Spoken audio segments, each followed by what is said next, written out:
Hi, and welcome back to another one of our videos here from Principia Prep.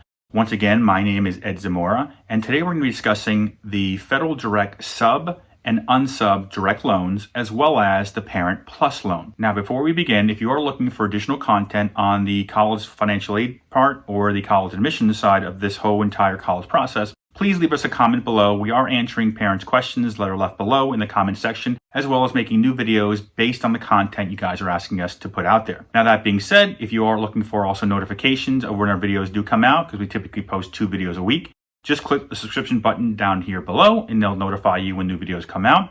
And if you like this video, please leave us a like. It does help our channel. Now, first, we're going to discuss the federal direct loans, the sub and unsub, which used to be known as the Stafford loans. And then we're going to discuss the Parent Plus loan. Now, all 3 of the loans are loans provided based on the help of the U.S. Department of Education, i.e. the federal government. Now, to obtain either the federal direct loans, sub or unsub, as well as to be able to be eligible for or even start the process of the Parent Plus loan, the first step for all 3 loans is you have to fill out the FAFSA form. Without the FAFSA form being completed for your student, you cannot apply nor can you receive any one of these 3 loans, not the sub, unsub, or the plus.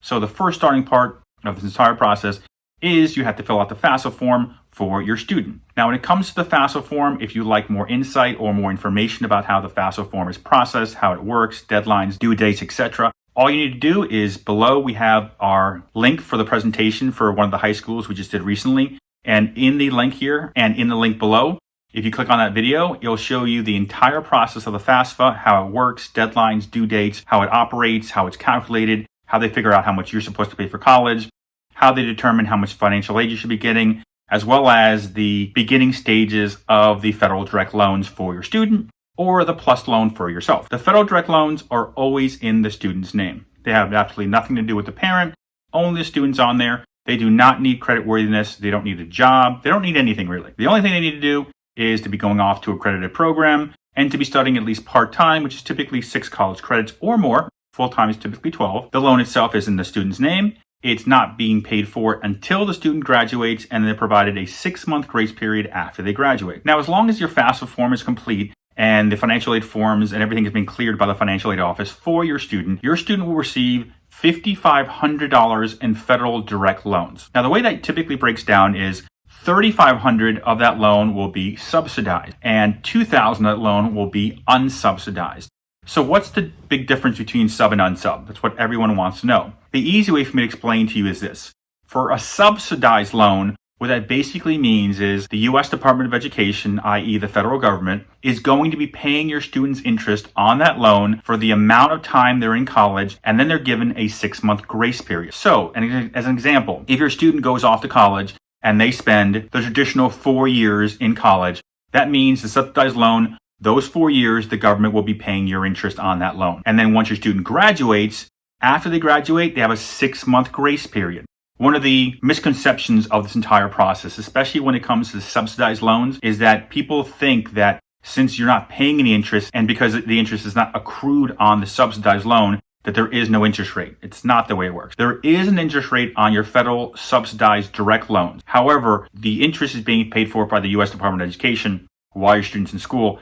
That's why it's not growing. Even though you're not paying it, the U.S. Department of Education is paying it. However, once the grace period is over and your student's left school, basically either graduated or left from the college and has the 6-month grace period after leaving or graduating, that's when the interest starts accumulating on that loan. Now let's talk about the unsubsidized portion, which is typically $2,000 a year. The only difference here is the interest is growing while your student's in school. No one from the government's paying for it. You can elect, if you like, as you're filling out all the different documents on your federal direct loan, specifically the unsubsidized portion, to start paying down the interest while your student's in school. That is an option you can consider doing to basically minimize the gain of the interest on that loan. That being said, what determines whether you get sub or unsub or either or just for unsub is your student, based on the FAFSA form that has to be completed before this to make you eligible for these loans, has to show a financial need. So what do I mean by show a financial need? Let me give you an example.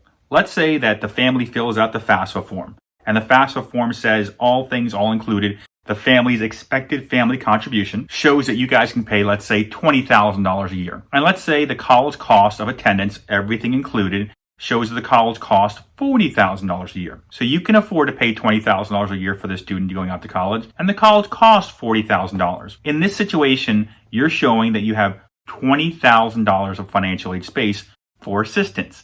This shows here you have a financial need, or this student has a financial need to attend this college. This typically means that this student will be given the traditional $3,500 subsidized interest-free loan and offered also the $2,000 interest-bearing loan. Now, the interesting thing about the sub and unsub loans is even though it's technically the same lender that's providing you the loan, it's essentially the same loan process, you can actually elect to say, I'm going to take the subsidized loan, the one that has no interest, and I'm going to decline the unsubsidized loan, the one that does have interest. You also have the option to accept both or decline both. You do not have to accept either one of these loans. I typically like the student to take at least the subsidized loan because you're not paying any interest on this loan. And now with interest rates being as low as they are, I typically suggest students taking both loans, the interest-free loan and the interest-bearing loan. So I would take both the sub and unsub loan. Plus, the first benefit of the federal direct loans is that it has so many different repayment options. 6 months after they graduate, start paying back these loans, the federal direct loans,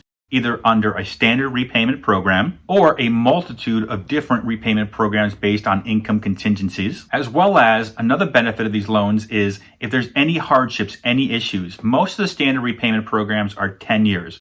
Your students can actually extend these loans for up to 30 years in some cases, as well as over a 10-year repayment program have the loans eliminated, and in some cases over a 25-year repayment program have your loans eliminated as well. So based on many factors, many benefits, I always suggest to the students take out the federal direct loans, especially the subsidized, and I would highly consider, I would say probably 9 out of 10 times, also take the unsubsidized because the interest rates on both of these are very low, especially now in the environment we find ourselves in. That being said, as far as the subsidized and unsubsidized loans amounts, when it comes to freshman year, you'll be receiving a $5,500 federal loan in total. Sophomore year, you'll be receiving $6,500 in federal direct loans. The junior year, you'll get $7,500, which will be $5,500 subsidized and $2,000 unsubsidized. And then senior year, same amount, $5,500 in subsidized and $2,000 in unsubsidized. Now, besides filling out the FAFSA form to be offered the federal direct loans for your student, sub and unsub, you must also complete what's known as the master promissory note, as well as the entrance counseling form. Now, both these forms are located here, as you see below, on a link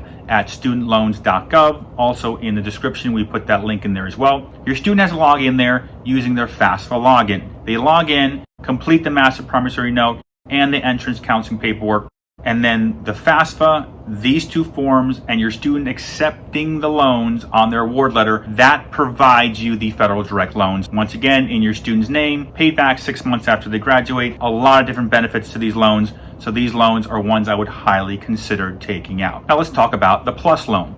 Now the PLUS loan is a federal direct loan which has been around for decades and decades and decades, which is essentially used by the families, basically the parents, to help bridge the gap of any additional costs you need for college. The Parent Plus loan, it's only in the parent's name. The Parent Plus loan has absolutely nothing to do with the student. So if a family wants the parent to go out there and take out the Parent Plus loan to help out with additional college costs, perfectly fine. Only that you have to realize that this loan, whichever loan you're taking out, whichever parent's taking out this loan, it's only in that person's name. The PLUS loan allows parents to essentially take out the remaining balance they need to help pay for their student's education. The PLUS loan can be used for transportation, books, tuition, room board, basically the whole cost of attendance at that university. Now the PLUS loan does have the lowest credit score requirement as far as if you have a low credit score. It's probably one of the first loans I would consider looking at before I look at the private lender side. Now that being said, as far as the PLUS loan goes, the first requirement for the PLUS loan is your student has to have filled out a FAFSA form, and your financial aid forms and everything else have to be cleared by the financial aid office, so there's no verification or tax documents or anything else sitting out there waiting for them to be turned in for your file to be completed. Now to complete the PLUS loan form requirements, you go on to, once again, studentloans.gov, also down here as well as in the description. On studentloans.gov, the parent now signs in, not the student, so you use the parent's FAFSA login to sign in to studentloans.gov.